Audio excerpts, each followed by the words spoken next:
Assalamualaikum warahmatullahi wabarakatuh. Alhamdulillahirabbil alamin. Assalatu wassalamu ala asyrafil anbiya'i wal mursalin wa ala alihi wa ashabihi ajmain, amma ba'd. Bapak Ibu hadirin jamaah yang dimuliakan Allah, mari kita awali kajian kita sore hari ini dengan bersama-sama membaca bacaan basmalah. Bismillahirrahmanirrahim. Terakhir ayat pinten? 84.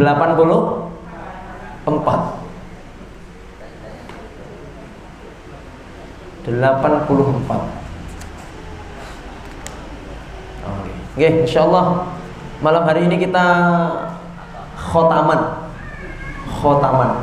Insyaallah. Baik. Kita mengulang dulu ayat 80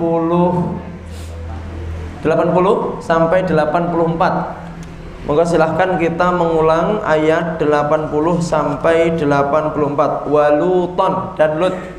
Monggo 1 2 3. Dan Lut ketika dia berkata kepada kaumnya, apakah kalian keji tidak mendahului kalian dengannya dari seorang dari semesta alam. Sesungguhnya kalian mendatangi laki-laki dengan syahwat dari selain wanita-wanita, bahkan kalian kaum orang-orang yang melampaui batas. Dan tidak adalah jawaban kaumnya kecuali bahwa mereka berkata, kalian keluarkanlah mereka dari negeri kalian. Sesungguhnya mereka manusia mereka menganggap suci. Maka kami menyelamatkannya dan keluarganya kecuali istrinya. Dia adalah dari orang-orang yang beriman, dan kami hujani atas mereka hujan batu. Maka perhatikanlah bagaimana adalah akibat orang-orang yang berdosa. Kita lanjut ke ayat 85. A'udzu billahi minasy syaithanir rajim. Monggo. A'udzu billahi minasy syaithanir rajim. Bismillahirrahmanirrahim. Bismillahirrahmanirrahim. Wa ila madyana akhahum syu'aibah. Wa ila madyana akhahum syu'aibah. Qala ya qaumi i'budu i'budullaha ma lakum min ilahin ghairuh. Qala ya qaumi i'budullaha ma lakum min ilahin ghairuh. Qad ja'atkum bayyinatun min rabbikum. Monggo. Qad ja'atkum bayyinatun min rabbikum fa'awful kayla wal mizana wa la tabkhasun nasa ashya'ahum. Fa'awful kayla wal mizana wa la tabkhasun nasa ashya'ahum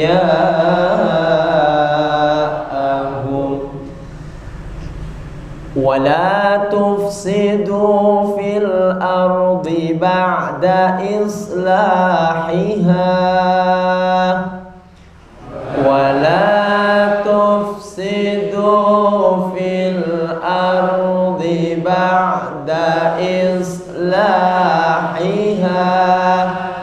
ذلكم خير لكم إن كنتم مؤمنين.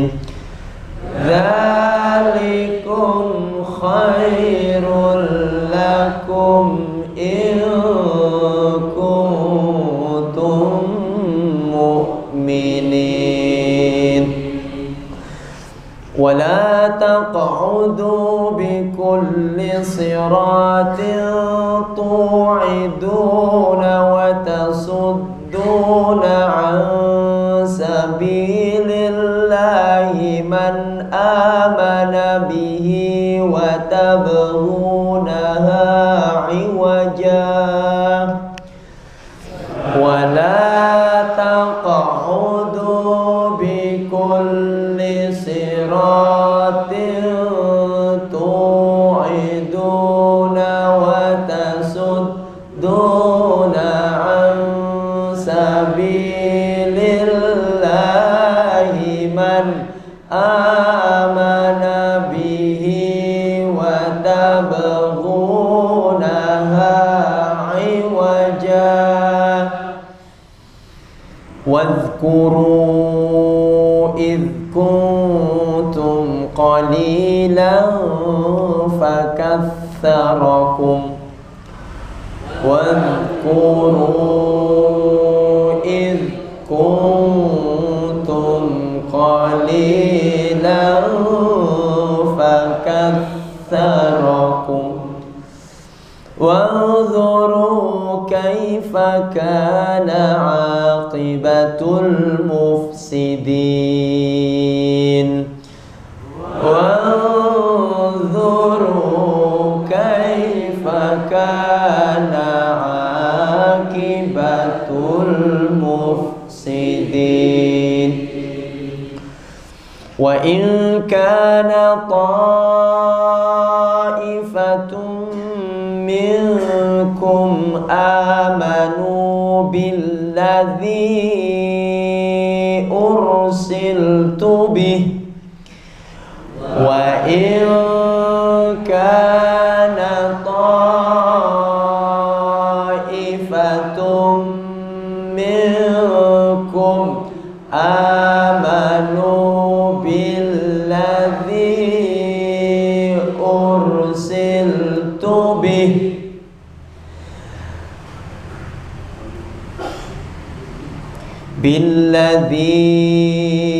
أرسلت به وطائفة لم يؤمنوا فاصبروا حتى يحكم الله بيننا.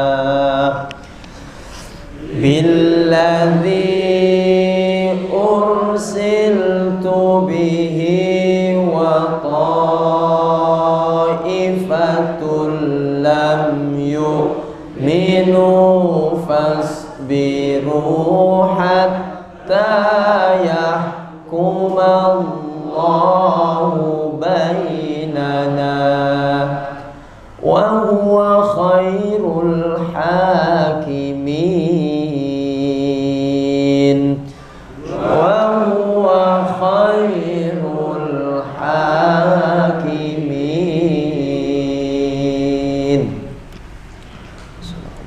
Baik, kita terjemahkan Bapak Ibu hadirin jamaah yang dimuliakan Allah, ayat 85. Wa ila Madyana. Wa ila Madyana, dan kepada penduduk Madyan. Wa ila Madyana, dan kepada penduduk Madyan. Akhahum, saudara mereka. Akhahum, saudara mereka. Syu'aiban, Syu'aib. Qala, dia berkata, ya qaumi, wahai kaumku. Ya qaumi, wahai kaumku. U'budullaha, kalian sembahlah Allah. Napa? Kalian sembahlah Allah. Malakum, tidak bagi kalian. Malakum, tidak bagi kalian. Min ilahin, dari sesembahan. Min ilahin, dari sesembahan. Ghairuhu, selain dia. Ghairuhu apa?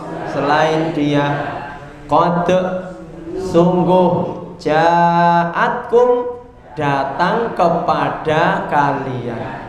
Bayyinatun, bukti nyata. Bayyinatun, bukti nyata. Mir rabbikum, dari Tuhan kalian.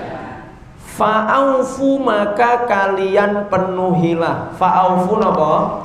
Maka kalian penuhilah. Al-kaila, takaran. Al-kaila apa? Wal mizana, dan timbangan. Wal mizana, wala, dan janganlah. Wala apa?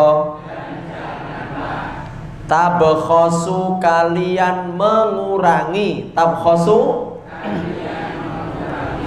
annasa, manusia. Annasa, asya'ahum, segala perkara mereka. Asya'ahum apa? Segala perkara mereka. Wala, dan janganlah. Tufsidu, kalian berbuat kerusakan. Tufsidu, kalian berbuat kerusakan. Fil ardi, di dalam bumi. Ba'da, setelah islahiha, memperbaikinya. Islahiha apa? Memperbaikinya. Dzalikum, demikian itu. Khairun, lebih baik. Lakum, bagi kalian. In, jika. Kuntum, kalian adalah. Mukminina, orang-orang yang beriman. Kita baca 1, 2, 3. Wa ila, dan kepada. Dan kepada penduduk Madyan, saudara mereka Syu'aib, dia berkata, wahai kaumku, kalian sembahlah Allah, tidak bagi kalian dari sesembahan selainnya. Sungguh datang kepada kalian bukti nyata dari Tuhan kalian, maka kalian penuhilah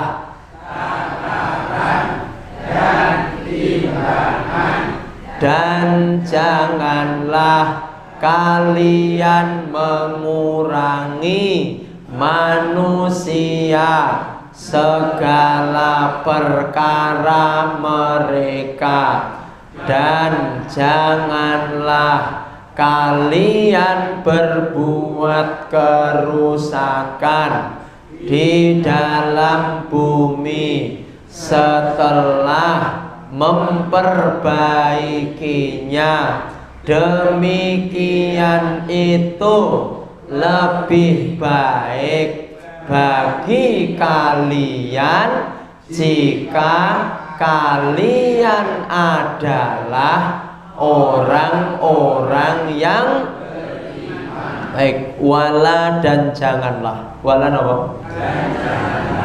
Taqudu kalian duduk-duduk. Taqudu kalian duduk-duduk. Bikulli dengan setiap sirotin jalanan. Bikulli sirotin dengan setiap jalan. Tu'iduna kalian menakut-nakuti. Tu'iduna apa?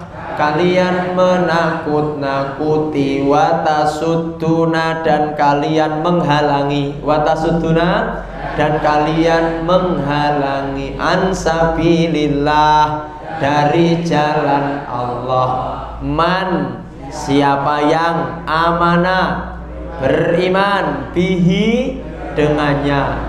Watabghuna dan kalian menginginkannya. Watabghuna dan kalian menginginkannya. Iwajan bengkok. Iwajan apa? Wadhkuru dan kalian ingatlah. Wadhkuru dan kalian ingatlah. Ketika kuntum kalian adalah qalilan sedikit. Qalilan apa? Sedikit. Fakatsarakum maka dia memperbanyak kalian. Fakatsarakum napa? Maka dia memperbanyak kalian. Maka dia memperbanyak kalian. Wangzuru dan kalian perhatikanlah. Wangzuru napa? Dan kalian perhatikanlah kaifa bagaimana kana adalah akibat al-mufsidin orang-orang yang berbuat kerusakan. Wala taqudu dan janganlah kalian duduk-duduk dengan setiap jalan. Kalian menakut-nakuti dan kalian menghalangi dari jalan Allah siapa yang beriman dengannya, dan kalian menginginkannya bengkok. Dan kalian ingatlah ketika kalian adalah sedikit, maka dia membanyak kalian. Dan kalian perhatikanlah bagaimana adalah akibat orang-orang yang berbuat kerusakan. Wa'in dan jika kana adalah ta'ifatun segolongan minkum dari kalian amanu mereka beriman billadzi dengan yang ursiltu aku diutus bihi dengannya. Ursiltu bihi aku diutus dengannya. Wa ta'ifatun dan segolongan lam yu'minu tidak mereka beriman. Fasbiru maka kalian bersabarlah. Fasbiru nama maka kalian bersabarlah hatta sehingga yahkumallah Allah memutuskan apa? Allah memutuskan bainana di antara kami, wahwa dan dia khairu sebaik-baik al-hakimin, pemberi keputusan. Kita baca dari awal, diucapkan semampunya. Wa ila Madyana. 1, 2, 3, monggo. Dan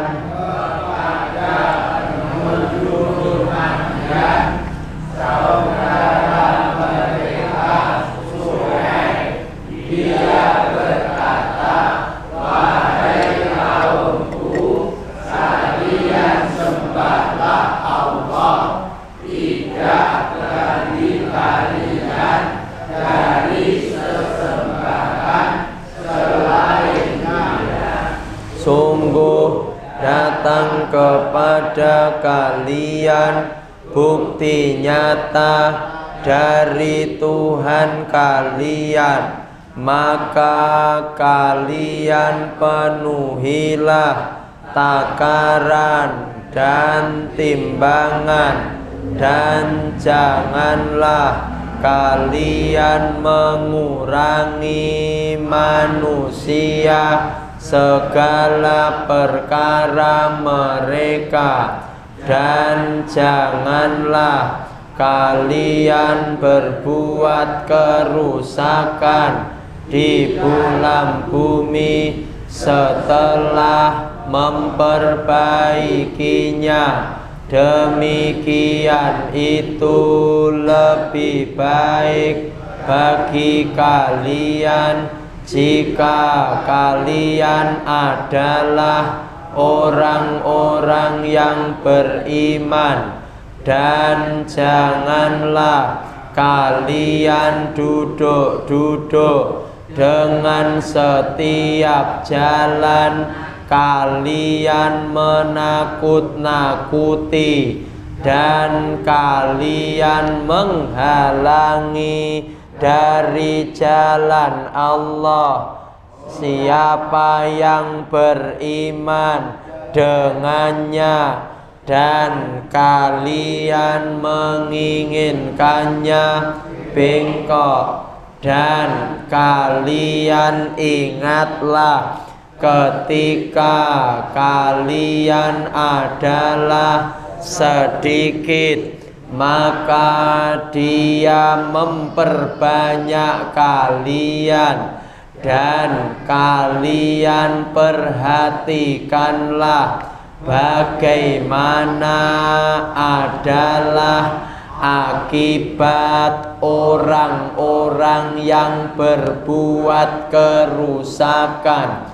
Dan jika adalah segolongan dari kalian mereka beriman dengan yang aku diutus dengannya, dan segolongan tidak mereka beriman, maka kalian bersabarlah sehingga Allah memutuskan di antara kami, dan Dia sebaik-baik pemberi keputusan.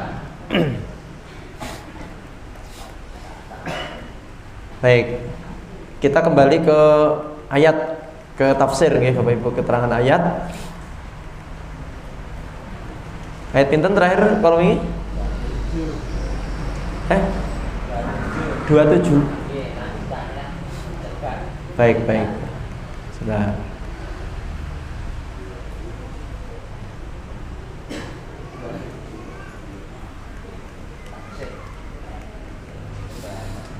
Baik.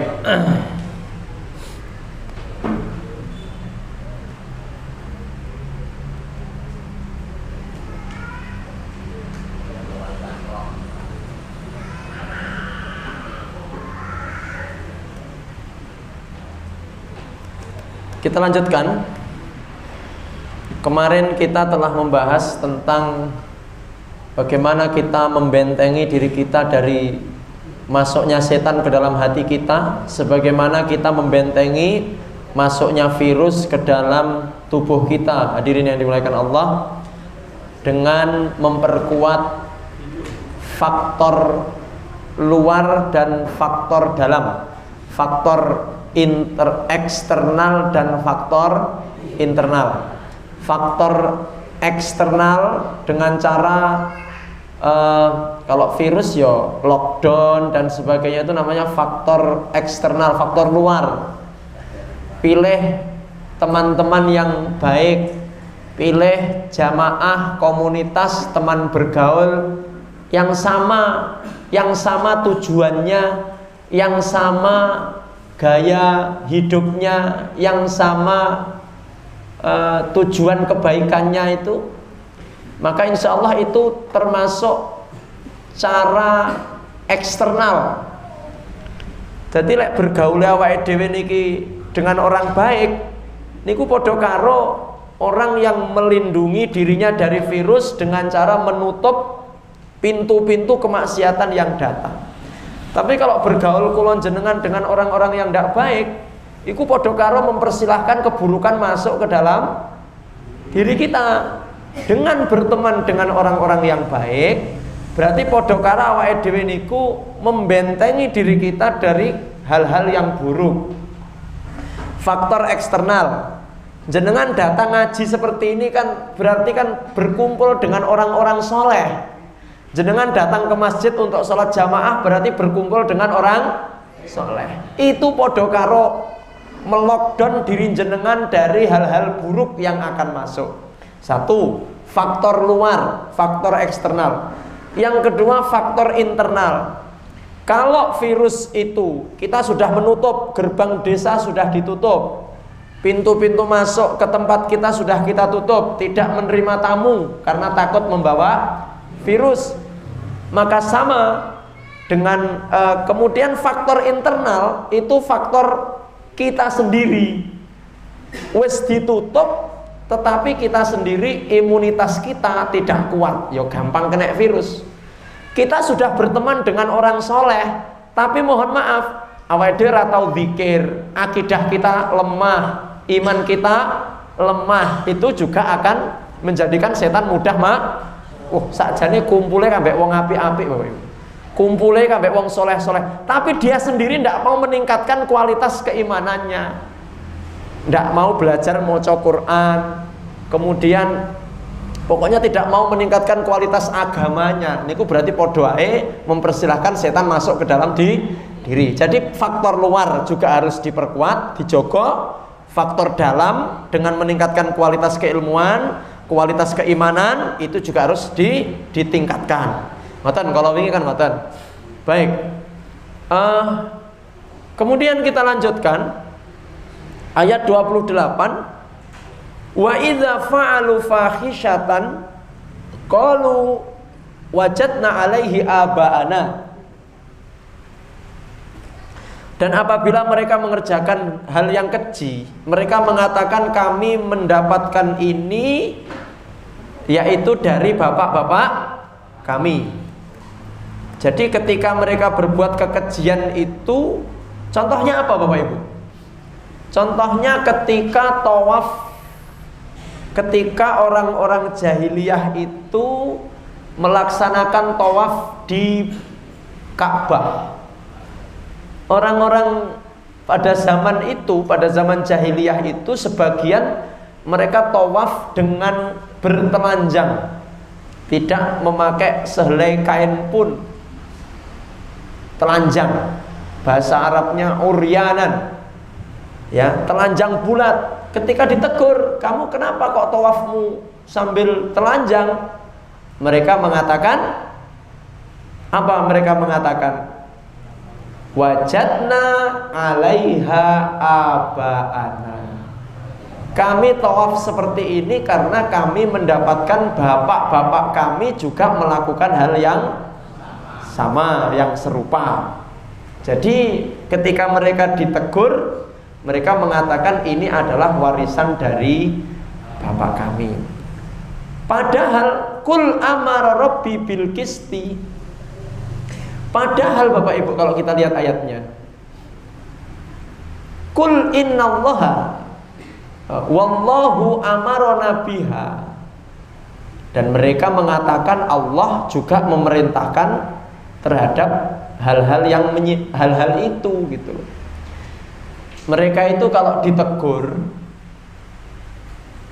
dengan kemaksiatan atau perbuatan keji yang mereka perbuat, mereka mengatakan alasannya dua. Satu, ini adalah warisan dari siapa?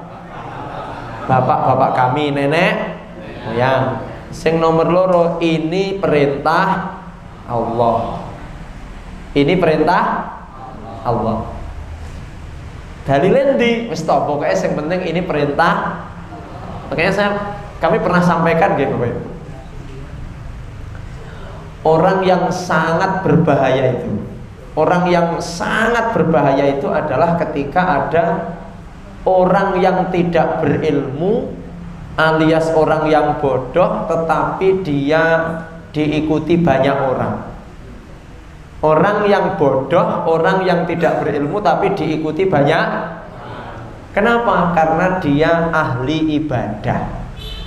Orang bodoh ahli ibadah ini sangat berbahaya. Kenapa? Dia akan diikuti banyak orang. Padahal tidak pernah dia ngaji dimanapun, tidak pernah menuntut ilmu dimanapun. Padahal riwayatnya nggih ngapunten niki. Riwayatnya kacilik ya ngapunten niki. TK Dharma Wanita, SD negeri, SMP negeri sing pelajaran agamanya cuma berapa jam? Ya, bareng ngono SMK. Bareng ngono kuliah jurusan teknik sipil. Nah, bareng ngono pakai baju syar'i, srewegep, sholat, wis pokoknya penampilannya meyakinkan.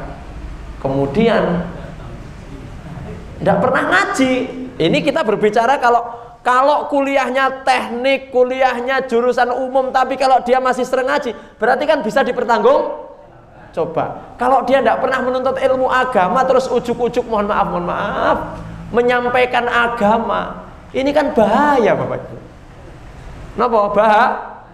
Bahaya.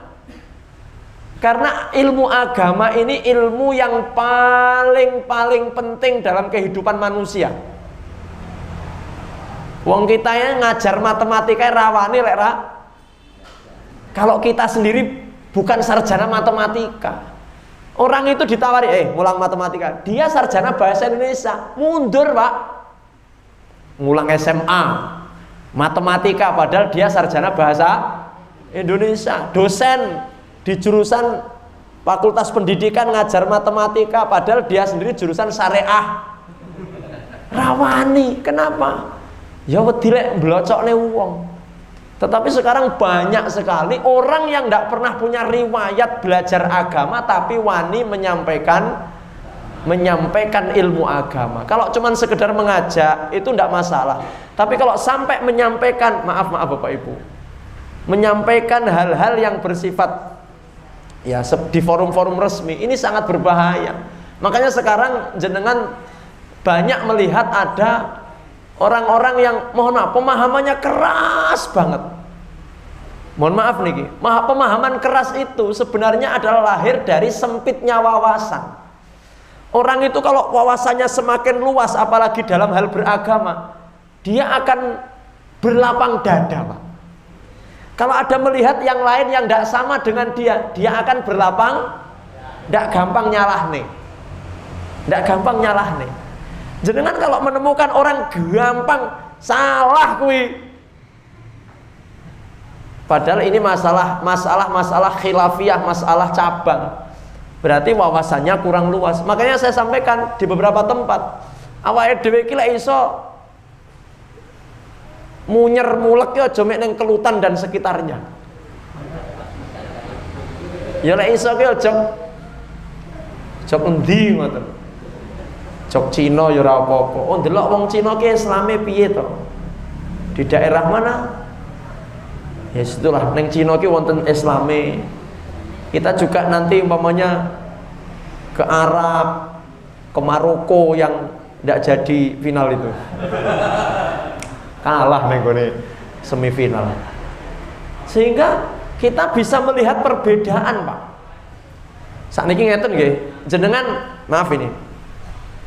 Jenengan kalau melihat yang jenengan bukan NU umpamanya, melihat teman-teman saudara kita yang di NU, umpamanya mereka melakukan praktek sholat itu umpama wudu.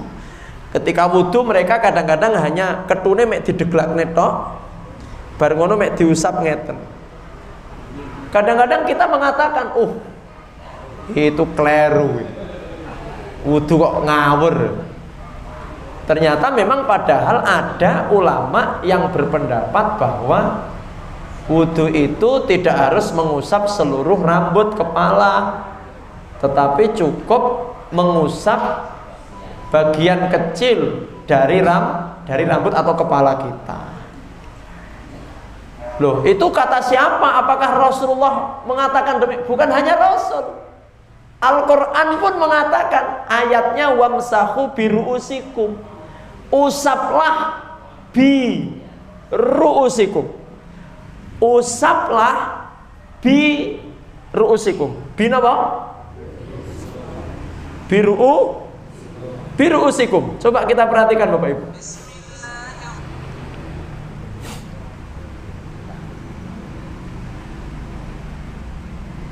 Sehingga kita tidak gampang menyalahkan.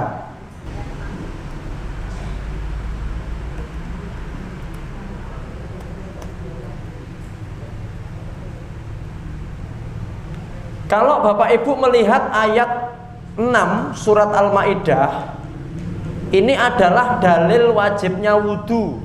Jadi jenengan kalau ditanya siapapun, sakjane wudu ki dalile nang apa to? Dalil wudu itu ada di surat Al-Maidah ayat 6. Ya ayyuhalladzina amanu idza kumtum ilas salati faghsilu wujuhakum.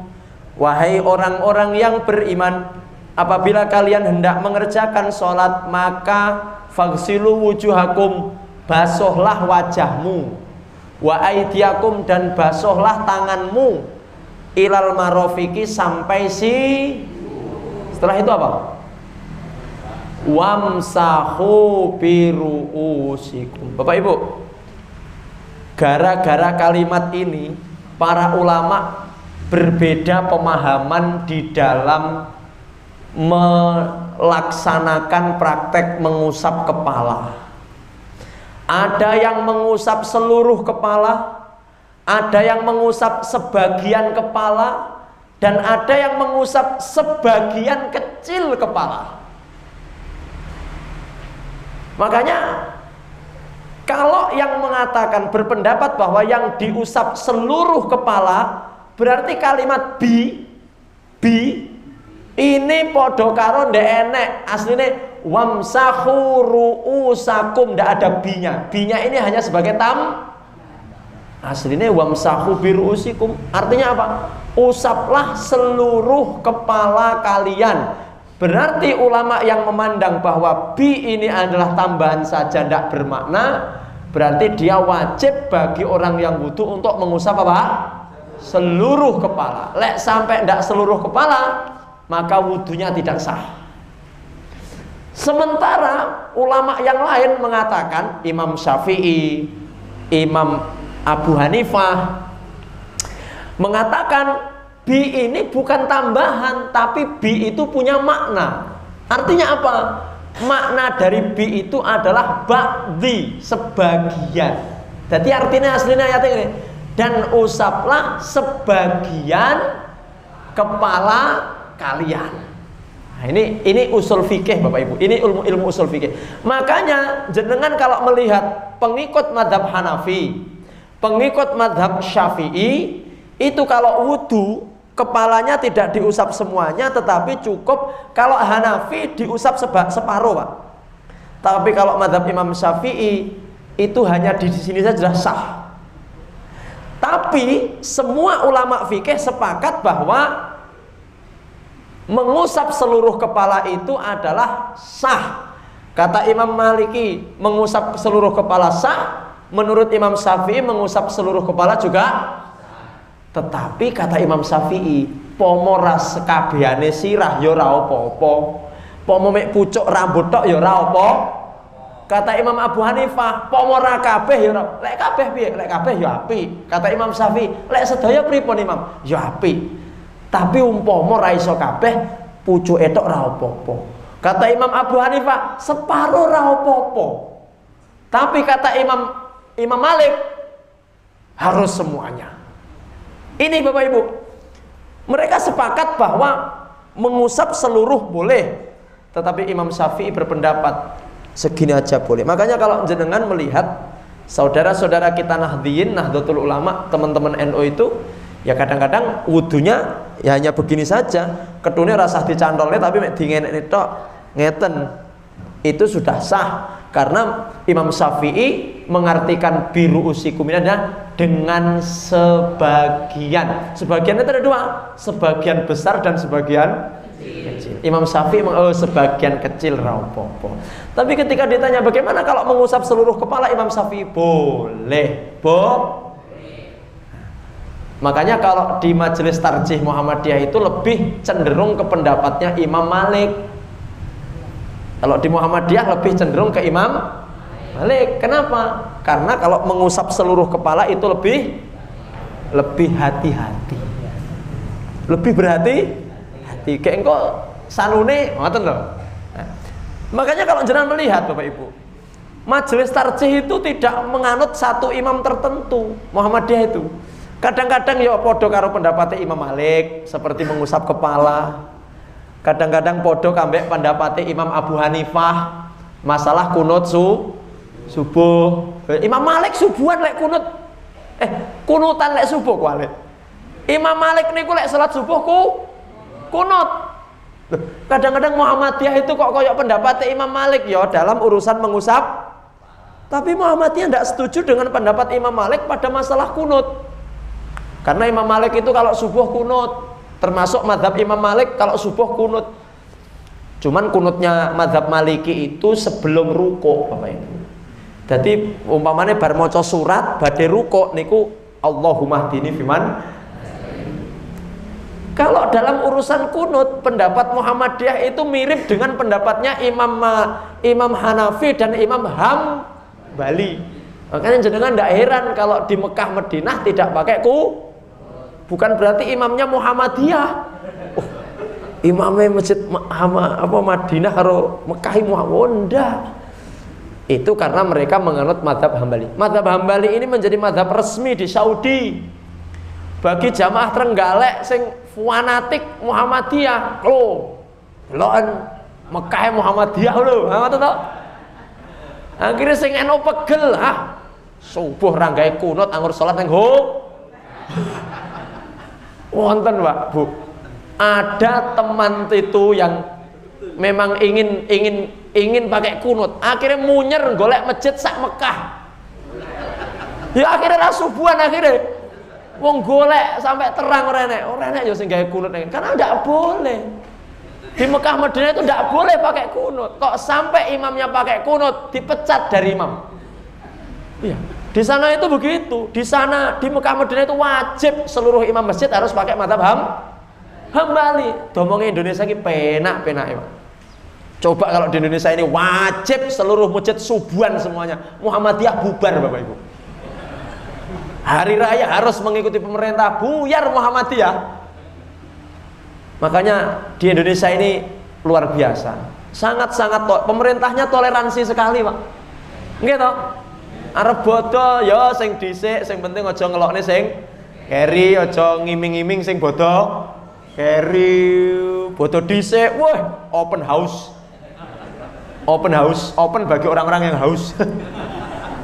Padahal ngarepan sik poso. Karena saya ikut Muhammadiyah tak buka blak, Pak. Sekabehane jajan tak kene ngemper. Oh, ndak begitu. Silahkan Anda hari raya duluan, tapi harus tenggang rasa.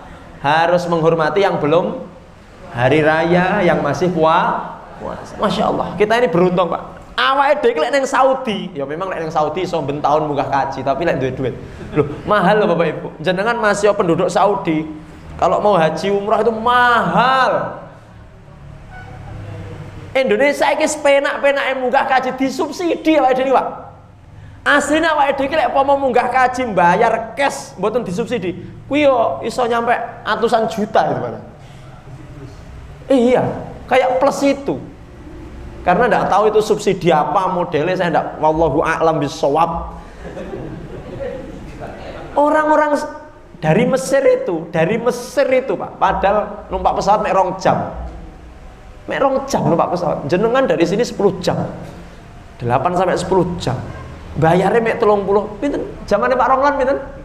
36. Padha karo umroh zaman sakniki. Balik 6.000 ya Allah. Dari Mesir itu, Pak. Sekarang habisnya sekitar 40 juta, Pak. Loh, berarti Indonesia niki murah napa mahal haji? Tapi yang ngenteni ini 35 tahun. Baik. Jadi kalau kita ini, makanya saya sarankan begini. Ketika kita berada di satu tempat kayak neng Mekah Madinah itu kita pahami, oh, ini berarti ini pakai mazhab Hanafi. Memang mazhab Hambali di sana itu dijadikan mazhab resmi. Tidak boleh pakai mazhab selain mahasiswa yang kuliah di Madinah itu juga harus mengikuti mazhab Hambali. Harus pakai mazhab Hambali. Nah, ini bedanya di Saudi dengan selain Saudi. Kalau kayak di Mesir itu bebas. Memang mazhab resmi negara pakai Hanafi, tetapi untuk mahasiswa itu biasanya diberi kebebasan. Silahkan mau milih mazhab Syafi'i boleh, mazhab Hanafi boleh, mazhab Hambali boleh, ya, dan sebagainya. Mazhab Maliki juga boleh. Nah, orang yang gampang menyalahkan orang lain itu mungkin karena ilmunya belum nyampe. Orang kalau sudah ilmunya nyampe, dia tetap punya prinsip. Dia punya prinsip tetap. Saya punya prinsip, tetapi kalau kamu mau berbeda dengan saya, ya monggo, kan begitu, Bapak Ibu. Makanya penting ngaji ini penting banget. Ya, apalagi yang panjenengan backgroundnya, mohon maaf ini, yang backgroundnya adalah tidak pernah di pendidikan, bukan hanya pondok, Pak. Ya pondok, iya. Tidak pernah mengenyam pendidikan di madrasah atau sekolah-sekolah agama. Penting ngaji Bapak Ibu. Supaya apa? Supaya kemudian kita memahami agama. Ya lek biyen setahun yang madrasah, tahu mondok apa neh itu ya. Yang memang murni yang saya sebutkan tadi, TK Dharma Wanita, SD negeri. Itu memang harus betul-betul belajar agama supaya kita bisa memahami agama dan bisa menerima perbedaan. Ngoten bisa menerima perbedaan, tidak ekstrim, tidak inklusif, ya, sehingga kita bisa menerima perbedaan. Baik, kita lanjut.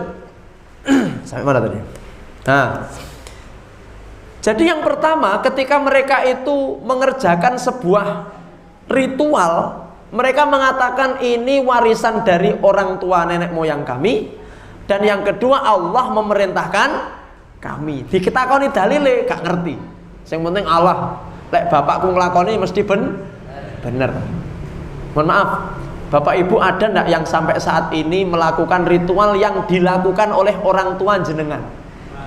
Adat-adat ada nggak yang masih dilakukan sampai hari ini? Umpomo contoh.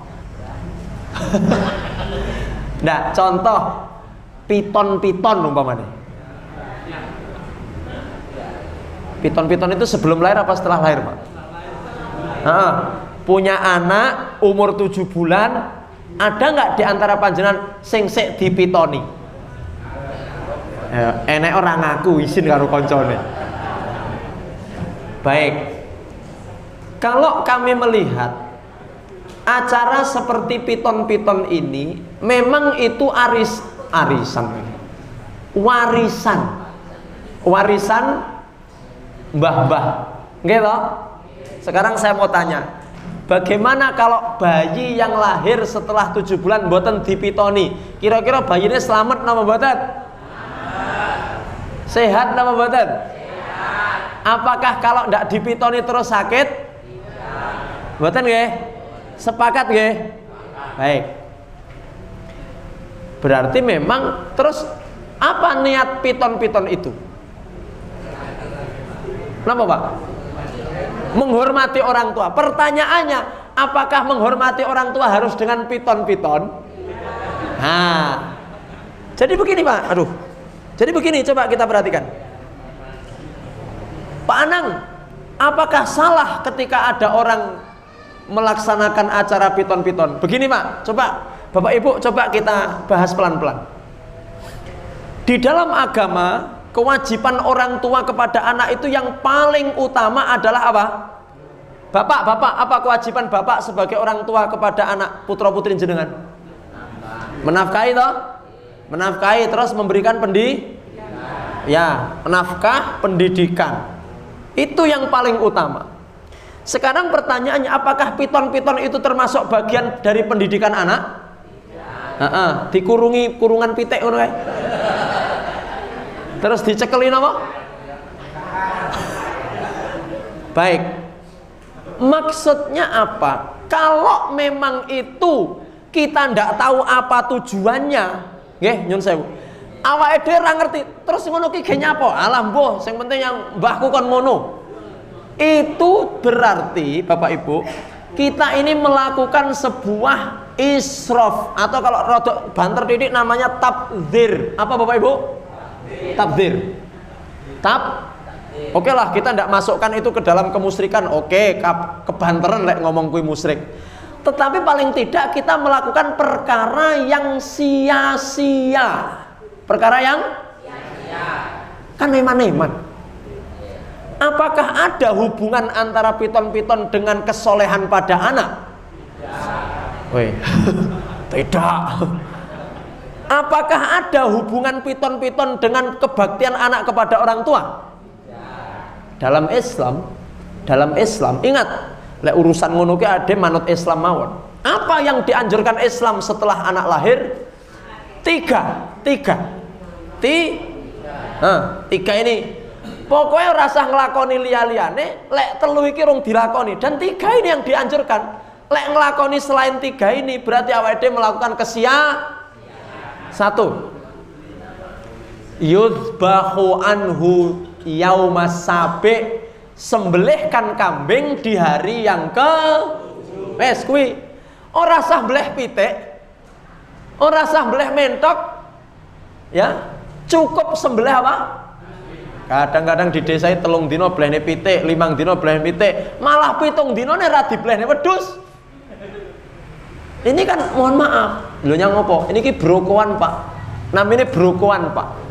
Brokoan ini biasanya 3 dino, 5 dino, terus brokoan dilakoni, tapi akekah beleh kambing tidak dilakukan.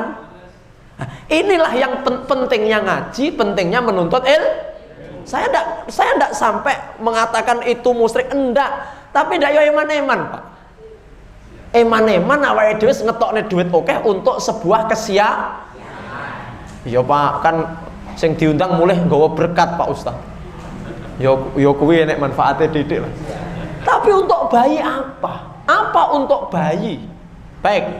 1, disembelihkan kambing di hari yang ke-7. Kambing, ya. Pak Ustadz, kalau yang lain wis to wong hadise kambing yo kambing ae. Cari kambing yang gemuk.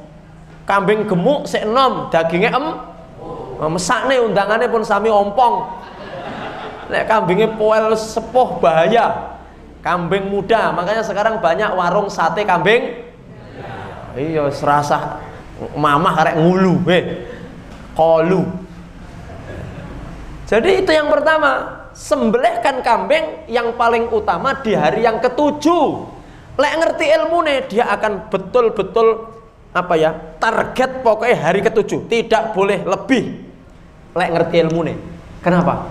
Karena menyembelih kambing di hari ke-7 iki padha karo lek cara salat jamaah di shaf yang paling depan. Shaf yang paling jenengan lho salat jamaah ngeten iki. Shaf ngarepe padha karo mbleh wedhus dina 7. Sop nomor 2 padha karo mbleh wedhus dina 14. Masalah afdoliyah, keutamaan. Berarti boleh Pak Ustadz menyembelih selain hari itu? Ya boleh. Tapi kalau jenengan mampu menyembelih kambing di hari ke-7, ojo sampai ora. Kalau Anda mampu menyembelih kambing di hari ke-7, ojo sampai ora. Kecuali di hari ke-7 kambing yang mau disembelih belum ada, adanya kambing tetangga. Ya ojo kambingnya tonggo dibelah. Harus kambingnya sendiri. Hari ke-7 umpamanya nyuwun sewu ibunya, bayinya masih di rumah sakit dan keluarga masih repot, silahkan Anda tunda sampai hari yang ke-14 mungkin. Tapi ketika sudah memungkinkan, kambingnya ada, ibunya juga sehat, bayi sing arep diakikoi sehat, jangan sampai tidak di hari ke-7. Akikohnya di hari ke-7. Ya. Saya tidak mengatakan selain ke-7 tidak boleh loh, tapi lek jenengan saged 7. Makanya Bapak Ibu, saya teringat ya, anak saya yang saya ajak ini. Itu dulu saya waktu anak pertama masih di bawah garis kemiskinan. Jadi jangankan untuk membeli kambing, mikir niki engko lek sampai operasi kayak piye lek ku bayar kok ngendi. Tapi kami tawakal, alhamdulillah lahir normal. Tapi kambing karena memang kami belum mampu membeli. Jadi ketika istri divonis, oh ini sudah telat berapa minggu dan ini hamil, langsung kami beli cemple.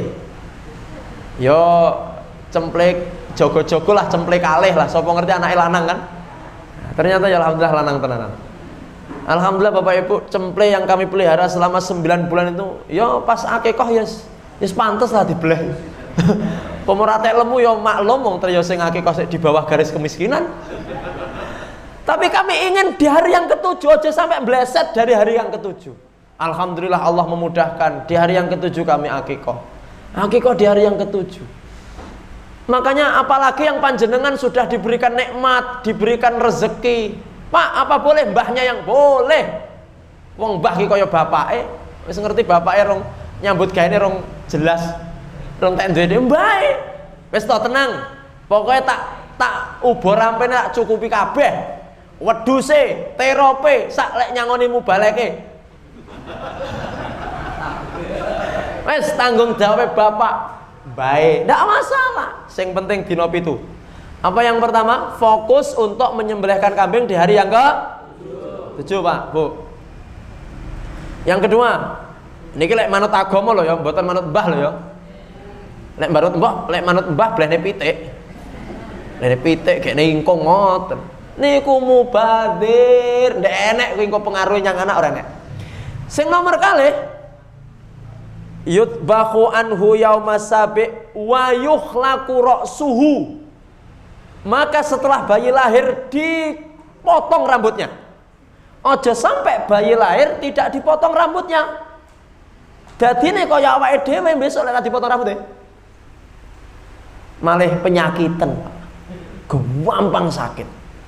Makanya Rasulullah mengatakan, fa'amitu anhul adza. Bayi itu kalau lahir ceprot kuwi resi ana penyakite ya hari-harine dipisah. Ora sah dikekne poncotan. Kemana sudah disampaikan kan? Ora sah dikekne poncotan di kruduit tempat sampah. Dikeki lam ora sah. Bayi kula loro ki kabeh kula pendem ning Tegalan, Bapak Ibu. Sing penting sing jeru. Lah ora jeru kok diodos-odos pitik mangke. Sudah hal-hal mendem ari-ari ning poncotan ngono kuwi manfaate nopo? Iki keramik loh dijebol sampean, Pak. Sakniki ngeten, kita lah kalau sudah ngaji begini harus berpikir secara logis dan agamis. Manfaatnya apa? Ndak ada. Jenengan baca Quran hadis ndak ketemu mendem ari-ari neng poncotan. Ndak usah. Wes kadung Pak, wis kadung ya wis. Ora usah didudak neh srenek niku mah. Paling ndak putu-putu. Sudah, pendem di tempat yang semestinya, neng Tegalan atau di mana. Bukan harus bongkari keramik, ndak usah. Ndak punya Tegalan. Oh ya yang ndak punya Tegalan ya mbuh piye carane lah. Neng Tegale koncone, Tegalane koncone. Begini, di kuburan ndak apa-apa, yang penting baik. Jadi kita pikir ini apa manfaatnya apa? Ndak ada dalam agama, ndak ada, ndak dicontohkan itu Bapak Ibu. Baik. Kemudian ya dipotong seberapa motong rambutnya Pak Ustadz? Semuanya digundul bersih, dikerok, ora mek trimo acara salajengipun potong rambut. Sing kon motong Mbah Kung. Mbah Kunge wis tremor. Nanti ngetok rambut, ngetok kuping Bapak Ibu. Bayine bengok. Nah, itu simbolik. Simbolik mau motong rambut itu bukan hanya di ngoten niku. Gundul resik. Masya Allah, jarang-jarang ada yang sampai gundul bersih. Saya pernah temukan itu di tuh cucunya Pak Mursat itu, Bulu Agung itu Masya Allah. Acara selanjutnya pemotongan rambut. Tak kira sampai dipotong, lah kok tukang cukur Pak, bawa alat yang listrik itu, bawa keleran, encep nih, luar biasa. Yang nyukur yang toko jajan depannya itu, yang depannya Pak Mursat itu ada toko jajan-jajan, itu yang, Masya Allah, kendel banget. Luar biasa. Lek memang ndak tegel, belum berani memotong di hari yang ke-7 secara keseluruhan ya nanti kalau sudah keras kepalanya. Kenapa Rasulullah menganjurkan di hari yang ke-7? Karena memang kepala Arab dengan kepala kelutan beda. Kepala Arab ini 7 hari sudah kenceng, kepala kelutan 7 dino sih. Neng kene wuku. Oh ini takut ini yang ngeroy. Baik. Bayi itu kalau sudah lahir gundul bersih, pompong masih kecil. Anak perempuan itu lek sik bayi niku ora apa-apa. Ora enek Pak aku isi ndak ada. Angkel SSD lek Nduk, sarehna awakmu tak gundul ya Nduk. Ya ndak mau lah. Iya, pompong masih kecil gundul bersih. Itu sunnah. Makanya pentingnya ngaji niku ngoten niku, ngerti sunnah. Oh, bagaimana yang dilakukan setelah bayi lahir? Belehkan kambing di hari yang ke-7. Setelah itu gundul bersih ora dibelehne pitik, Pak. Yang ketiga wayu sama diberi nama yang baik, ngasih nama itu yang baik. Sekarang itu orang-orang sudah bapaknya Pak, lunga neng Jepang, perusahaan motor, spare part motor. Lah kok jenenge Muhammad Honda, sopol. Astagfirullahalazim.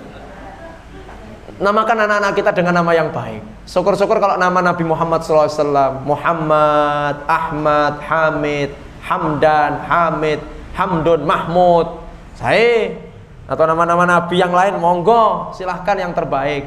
Dan lebih baik konsultasi dulu dengan orang yang faham dengan nama-nama. Jangan sampai syukur catut di Google, barang keliru lek nyambung. Nah ini juga sangat berbahaya untuk nama-nama anak kita. Bapak Ibu yang dimuliakan Allah, Masya Allah, setengah 8. Begini nggih Bapak Ibu.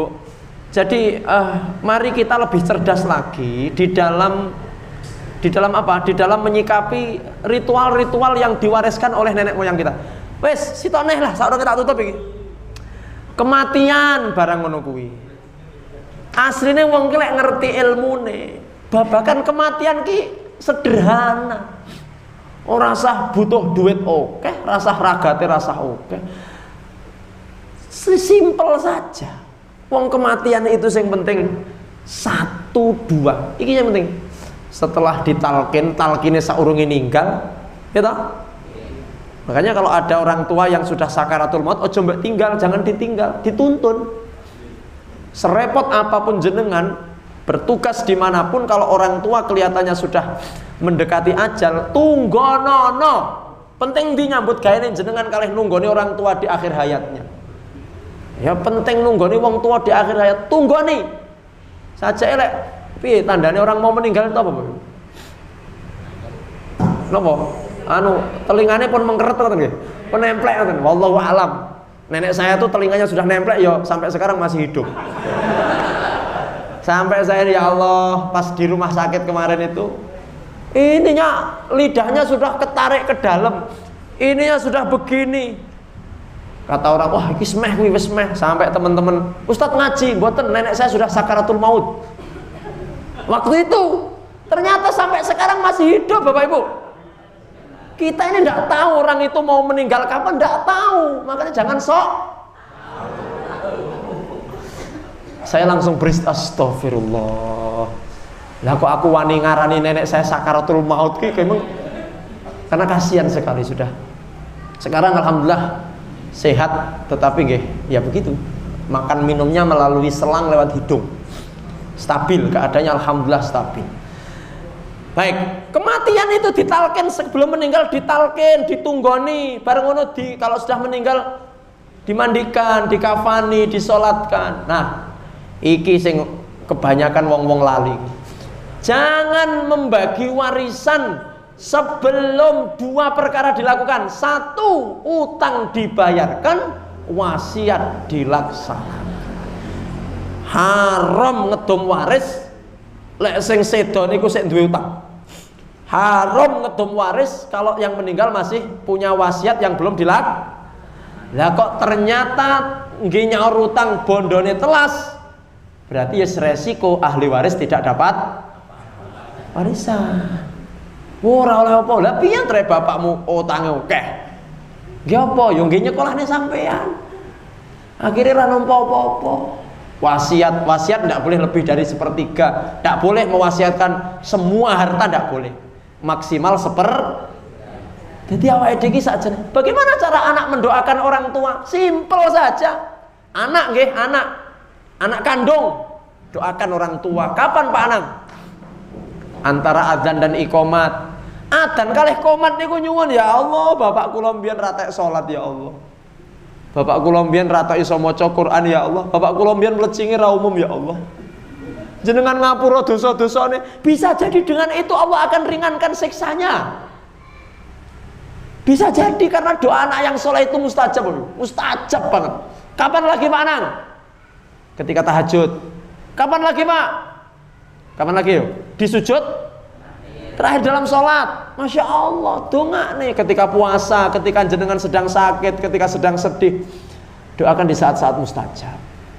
Dan sebenarnya simpel-simpel saja. Kalau memang satu ketika jenengan ingin mengumpulkan tetangga saudara di rumah, itu tidak harus di saat-saat jenengan berkabung. Saya oleh rong dino, tolong dino, patang dino, limang dino, 6 dino, 7 dino, 8 dino kan niku masih masa-masa berkabung. Tidak harus begitu. Kalau memang toh suatu ketika jenengan ingin mengundang saudara-saudara dalam artian pengen memohonkan maaf, orang tua saya kalau ada salah dengan panjenengan mohon dimaafkan, atau ingin menyambung tali silaturahim, silahkan, tapi tidak harus di saat-saat dekat dengan musibah itu. Umpamanya bapaknya meninggal sekarang, kemudian 5 bulan kemudian mengumpulkan tetangga-tetangga minta bantuan doa, tidak ada masalah. Kemudian diisi tausiah, tausiahnya isinya apa? Zikrul tadzkiratul maut, mengingatkan tentang tidak ada masalah. Nah, oleh karena itu saya pun kalau di lingkungan umpamanya diundang acara 7 hari, saya tidak datang karena saya ngaji. Tapi kalau ada yang mengundang, Ustadz nanti ya Ustadz ya, datang ke rumah saya, apa Pak, 7 harian, nanti Ustadz yang tausiah, insya Allah saya datang. Jadi kalau kami diberikan kesempatan untuk ngaji, kami datang. Pernah, apa Pak tugas saya? Tausiah Ustadz, oke saya datang. Nah kok tausiah saya itu jam 8:30. Dari 7:30 sampai 7:30 itu baik wis. Ya maksud saya begini, saya tausiah nanti doanya tidak usah lama-lama begitu. Iya, oke Pak. Ya maksud saya gini, masyarakat kita itu perlu diingatkan dengan kematian, Bapak Ibu. Nah makanya, tapi saya begini, kalau saya bilang kepada tetangga, ngapunten nggih kalau saya nanti tidak datang, jenengan nggih harus paham. Ya alhamdulillah paham, tidak ada masalah. Jadi dalam hal itu kita punya prinsip, sehingga mereka juga tidak pegel. Buktinya lek kula undang nggih padha moro. Berarti kan tidak ada masalah, alhamdulillah. Tapi saya juga tidak pernah menghina, tidak pernah menyalahkan di depan mereka tentang ritual itu, saya tidak pernah Pak. Saya menjaga betul. Karena itu lebih kita utamakan. Kita punya prinsip, saya punya prinsip, kalau saya ada kematian saya tidak akan mengadakan acara apa-apa kecuali hal-hal yang kami sebutkan tadi. Tetapi kalau Anda mau mengadakan acara 7 hari 40, monggo. Saya tidak akan mengecam, tidak, monggo, lana a'maluna walakum. Kan paling ndak, gone Pak Anang kok ora enek acara apa-apa yo. Ya bapak kami, ketika bapak kami ini tidak ada acara. Ya alhamdulillah tidak ada suara-suara, alhamdulillah. Sudah saling hormat menghormati. Masya Allah. Wah, penak yo, rasa metu berasnya utuh, beras pelayat ya. Ya bukan itu Bapak Ibu. Ya kita mencari efisiensi. Dongo kan efisiensinya bagaimana, rasa kakean polah terus ternyata malah ndak. Oke, pun saya sampaikan itu, jangan sampai, monggo Pak, nggih. Oh, ngomong ngel. Nggih, monggo.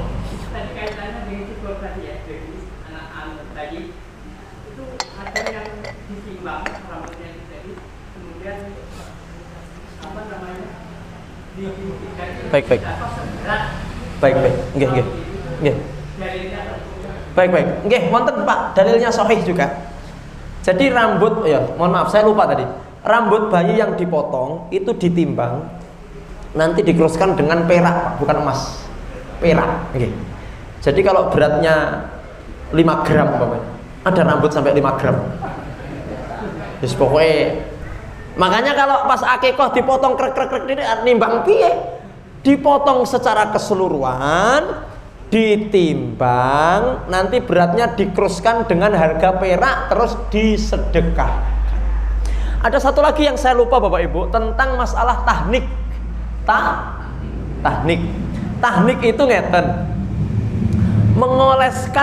Mengoleskan langit-langit mulutnya bayi dengan madu atau kurma, sehingga itu juga sunnah Rasul. Jadi langit-langit mulutnya bayi ya, cetake bayi itu diolesi dengan madu. Set daerah sini. Seperti itu.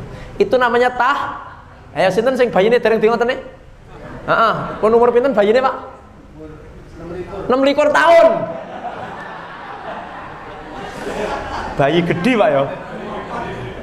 Oke, baik ya. Lek anak-anaknya sudah terlanjur besar, ya nanti putu-putune. Anak putu-putu. Nggih, mugi-mugi anak-anak kita semuanya menjadi anak-anak yang soleh-soleh, Bapak Ibu.